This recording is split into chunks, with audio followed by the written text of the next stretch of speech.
Hi everybody, I'm Trish Christ. In this episode of Our Nashville, NECAT and our super crew of teenagers spend some time with Urban Housing Solutions. Executive Director Rusty Lawrence and his team are going to show and tell us all the cool things they do in our community. Let's go in. Let's do it. This way? Right Awesome. here. Thank you.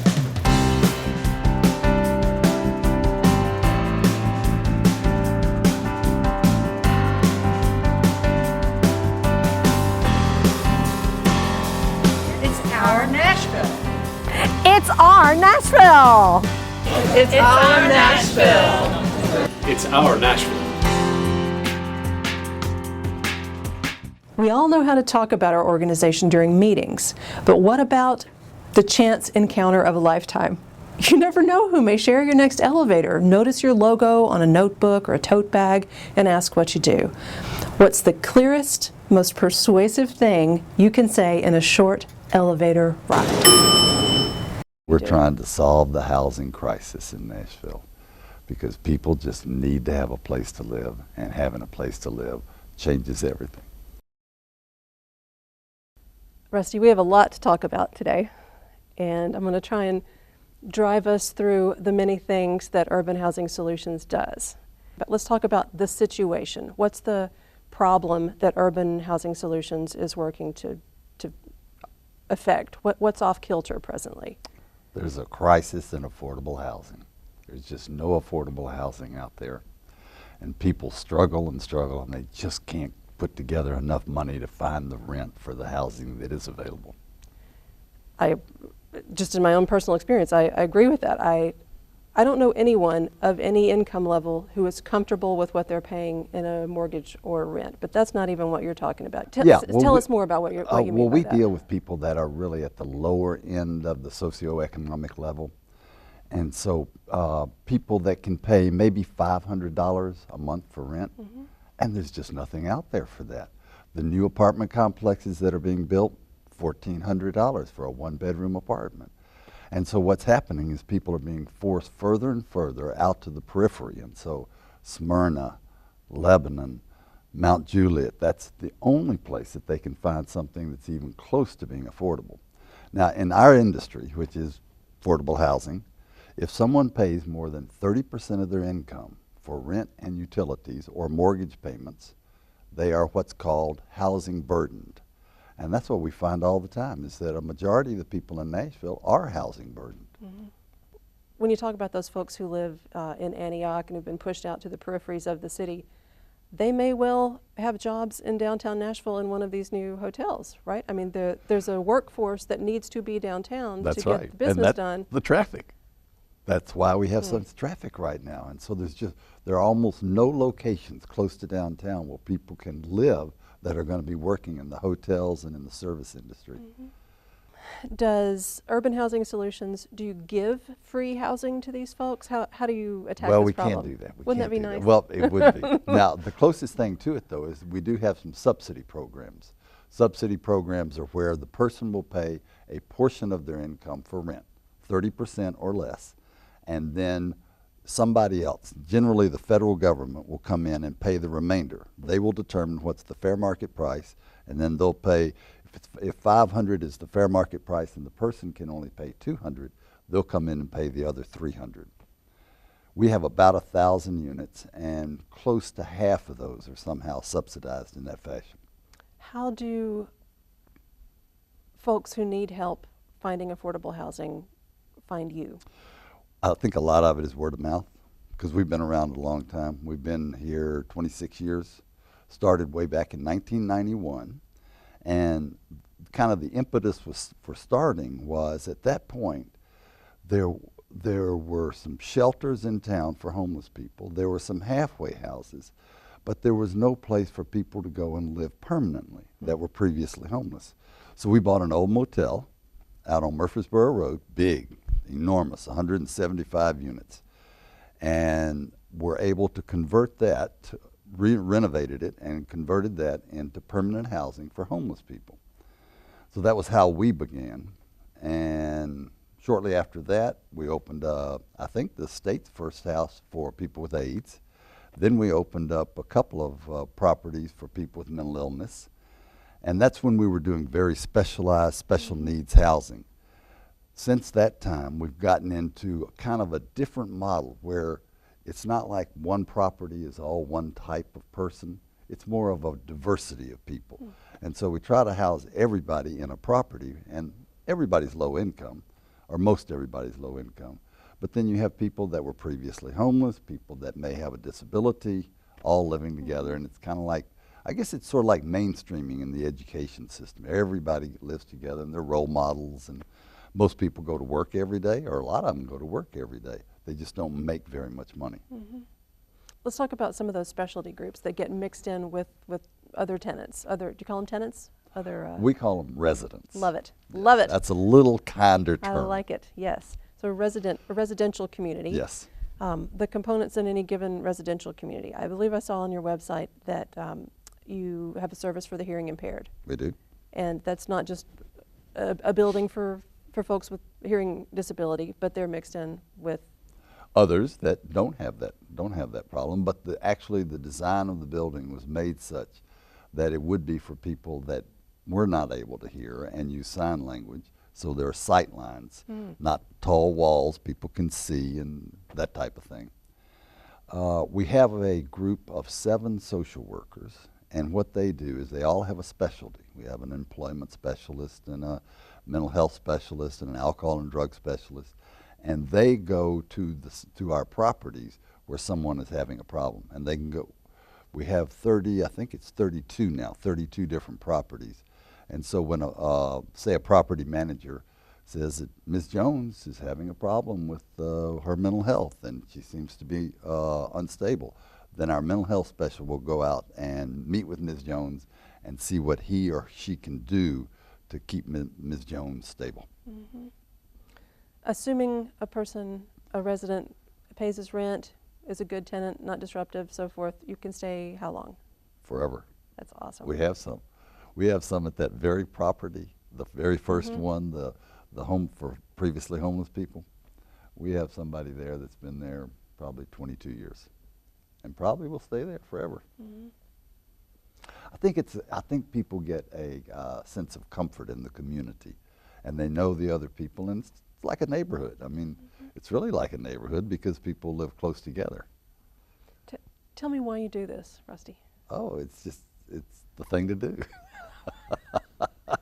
I mean, it's necessary. Yeah, there's a lot of necessary work out there. Why does this one speak to you so much? Housing just has been something I've been interested in a long time. So I was in the Peace Corps way back in the day, but I didn't do housing there. But when I came back to the States, kind of still had that Peace Corps frame of mind, and developed. I was early into East Nashville. This was back when East Nashville was really cheap. And so I could buy a house for $20,000, fix it up, and then sell it. And I'd do that on the weekends. That would be my weekend job. And housing just appealed to me. I got into it through homelessness because I was at an organization that's no longer exists that was the sponsor of the Coalition for the Homeless.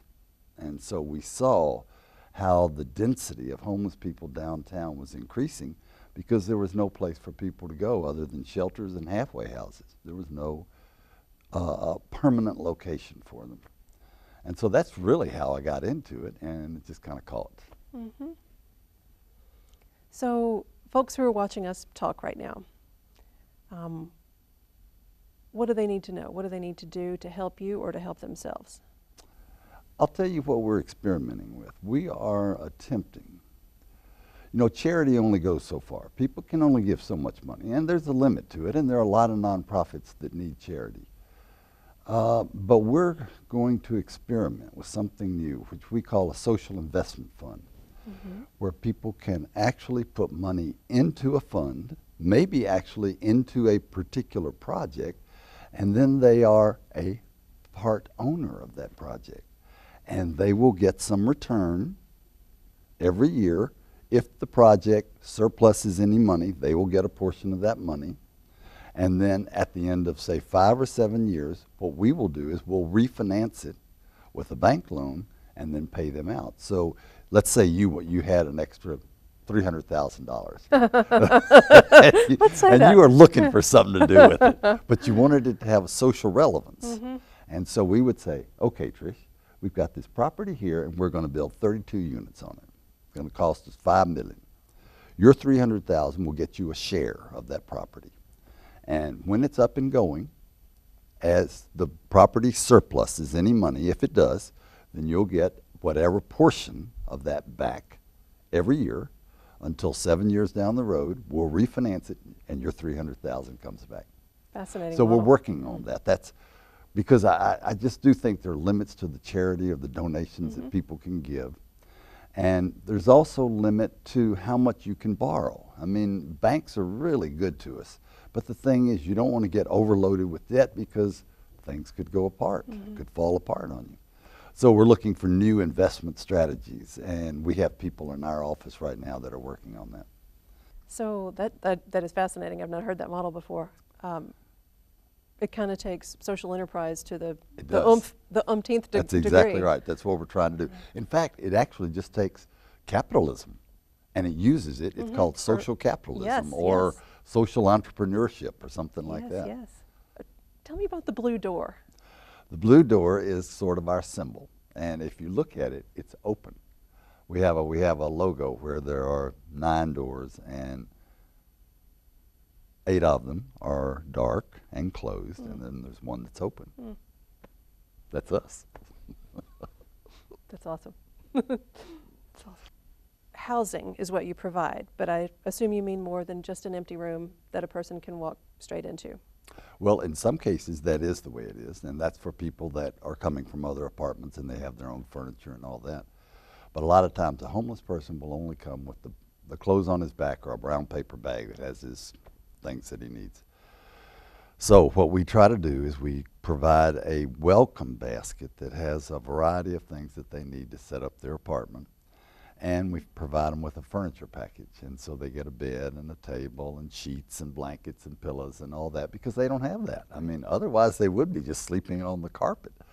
So it's a great service, and that is actually what we use most of our donations for, because we just want to put it directly into what people need. And so it's the welcome basket and the furniture packages.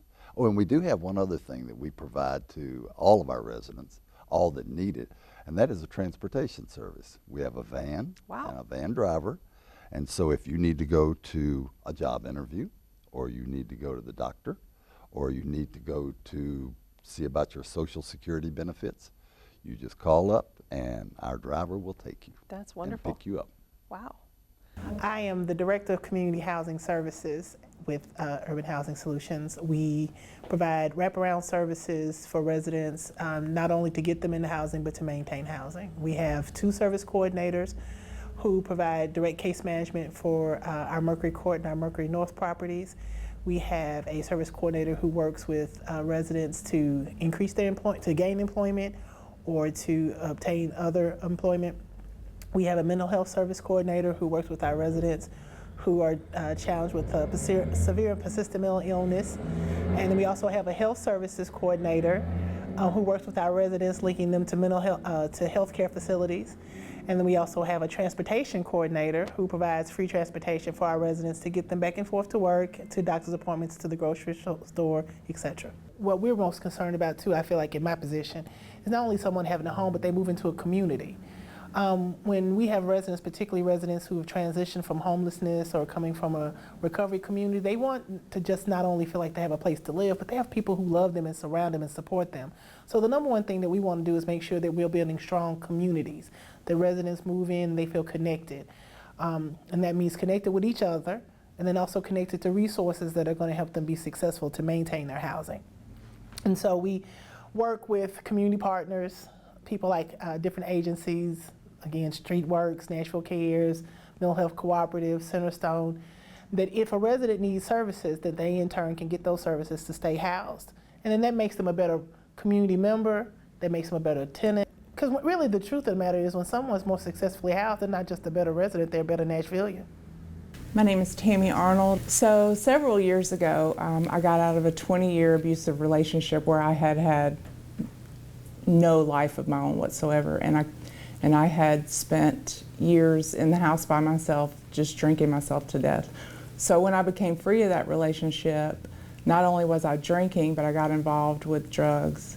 And the next thing you know, I was in trouble, and I really thought at one point that I was going to die. Fortunately for me, I got arrested. And I say fortunately because I believe it saved my life. And while I had a 90-day sentence, and while I was incarcerated, I asked for help to get into some kind of treatment facility because I knew if they let me out, I was just going to go back to doing the same thing. And I did. And so I was transported from Alcoa, Tennessee here to Nashville, where I went through a treatment program. And after graduating the treatment program, I was referred to Journeys of Hope, and they accepted me, and that's how I got here. Well, Urban Housing Solutions runs Journeys of Hope, and they have 3 properties that are solely dedicated to people like me who are in recovery. So Journeys of Hope is somewhat of a structured program. You get your own apartment, but you have to follow the guidelines, and they give you support to help you stay clean. You have 12-step meetings that you're required to attend.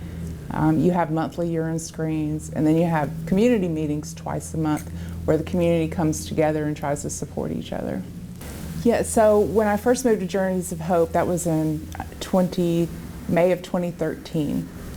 And I was really excited because I was finally semi on my own for the first time really in my life. And it felt like I had new friends and almost a family because I was surrounded by people who were very much like me, so I didn't feel alone. And most of us became friends. We all know each other. You know, like I said, we all have meetings together twice a month, and we all kind of help each other out when someone needs help. So I would like to thank Journeys of Hope because since I've lived there, I moved in May of 2013, and in August of 2013, I went to college for the first time in my life. I've since graduated with my bachelor's degree, and I'm currently 3 months away from my master's of social work. And if it wasn't for Journeys of Hope, if it wasn't for this program, so. I'm Angie Emerson. The first time I went to treatment in 2004, they actually had a representative from Journeys of Hope that would come to our transitional program and speak to us about the Journeys of Hope program. So I learned about it then, and I wasn't done yet. I still had to go out there and add to my story so I could get a little humble and be ready to make changes in my life. 3 years later, after 2 suicide attempts and jail looking at me in the face and finally realizing it's just time to make some changes, I went back to the same treatment center, willing to do anything. And it seems like I learned a lot more the second time around because I was willing to listen. And I knew when it was ready to leave transitional, I was going to need a safe place to live. And I knew about Journeys of Hope. So after, I think I'd been there about maybe 2 months, and I went ahead and applied and got approved. And I was just grateful they took me back because it is a place for second chances. And I moved in January of 2007. Now I'm one of the people that's been there, had been there the longest. I just moved out December 1st of 2017, so I liked 1 month being there 10 years. And got my own house now, so. I had lost a lot of things along the way, including my family. And that program, and we actually had a community. We got to know each other. The old timers greeted the new timers, or the newcomers, and they held on to me, which taught me to hold on to the new ones that came in. So they gave me a family that I had lost along the way till I could get the family of origin back. They provided me with a home, a family, a life. We have people every day who they have more month than check. and so that they need assistance in getting food and rental assistance, and that's what we do. Again, our most successful residents aren't the ones who just come in and get needs and go away, but they're the residents who then we assist, who then can go out and be better residents for everybody else. I think another thing that urban housing does uniquely is we're not just focused on programs, but urban housing is for everyone. Everyone, your bank teller, your barista, the cook that you love so much, they need affordable housing too. And that's why urban housing is unique. It's because we do provide those affordable housing in various communities, giving anyone and everyone an opportunity to have housing. And what I like about us, our agency, is that again, our goal is not to just to get you in housed, is to keep you housed and then provide you with all the support necessary. We have several residents who've lived with us for years and purchased houses. We provide credit repair classes. We have a LifeWorks class that teaches residents who maybe have not experienced housing before on everything from how to call a maintenance request in to how to clean an apartment. So 26 and Clarksville Highway is one of our 32 properties that we have across Davidson County, and residents who live here come from different and multi-backgrounds. What you have here is just a community of people committed to affordable housing. We have people who live here that have a range of incomes, a range of issues. They're just like everybody else. I think that's probably another misnomer, is that for some reason urban housing are people with problems, and really the truth of the matter is it's just a community like any other community you live in. It's housing just like you have. It's neighbors just like you have. And the uniqueness of what makes urban housing unique than other housing agencies is that we're committed to keeping it diverse. We're committed to keeping it communities. We're committed to keeping it focused on the individuals and not the agency. So this property is just representative of what all our properties look like. Just people living together, trying to pay their rent, trying to live happy. For people who are watching us right now and who are struggling with their own housing situation, how do they get in the pipeline with Urban Housing Solutions? The easiest way is to go to our website, and we have a application that they can fill out on the website. Comes directly to us. Now the only problem is, since we're one of the few players in town that do this, we have a pretty long waiting list, and so it takes a while. Mm-hmm. But some properties move faster than others, with more turnover, and so that is the way to do it. You go on the website, fill out the application, we'll contact you as soon as we get it, and hopefully it won't be too long until we'll have something available for you. But you can't move up the line if you don't put your name in the list. No, you can't. No, you can't. It's chronological. It has to be fair. Rusty, what's the hardest part about your job? Let's see, having to say no because we don't have enough places. I mean, people call us and, you know, they're desperate. I'm sure. And unfortunately, sometimes they wait till the last minute. And so they're about to be evicted, or their apartment is being non-renewed, and or their home has been hurt by a flood or whatever. And so it ends up being the last minute, and we can't help them then because we have people in front of them, and we have to follow a fair principle. So I guess that's the hardest part. I just wish we had more units so that we'd always have something available for somebody that needed it. And I know you have a game plan for short-term, mid-term, long-term in terms of increasing the number of units that you... Oh, we want to double. We want to double in the next 4 to 5 years. Now, that may be hard to do because that's a lot of units and that's a lot of money. And the hard thing is that we have a lot of great foundations here in Nashville, but that's a big chunk of money for a foundation. I mean, that's hard for them. And so we have to look to leverage to the bank, leverage with the banks, and that's about the only way we can move forward.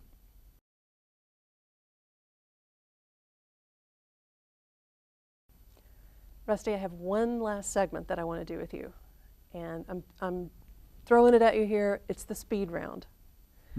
Just like the game we played when we were kids, I ask you a question, and literally the first thing that pops into your head, let it fly out your mouth, and we'll go on to the next one. Fair enough? Well, maybe. We'll try. All answers are acceptable. Okay. Okay, here we go. Speed round with Rusty Lawrence. I heard a statistic on NPR driving in this morning about the number of people evicted annually in the United States. Is that number 300,000, 1 million, or 2.7 million? 2.7 million. Astounding. Is that true? That is true. That is the one? That is true. Urban Housing Solutions is working against a predicted deficit in affordable housing units for the year 2025. Is it believed that Nashville will be short 3,000 affordable housing units, 15,000 affordable housing units, or 31,000 affordable? 31,000. Yep. Think about that. Short. Short. 31,000 That's right. affordable housing units by 2025. Yeah. What to do? Not if you have anything to say about it. That's right. We're working on that. Approximately how many people has Urban Housing Solutions helped to date? It's a little hard, but let's say 8,000. That's huge. I think it is. That's huge. Roughly how many people are on your waiting list? 400. Also significant. Yeah. Wow. What word do you say more than any other word at work? Oh, that's tough. Is that it? Oh, that's tough. Maybe that is it. Let's see. We can do it. Nice. That's great, Rusty. And last of all, what's your website? www.urbanhousingsolutions.org. Rusty, thank you so much for what you do.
It's our Nashville.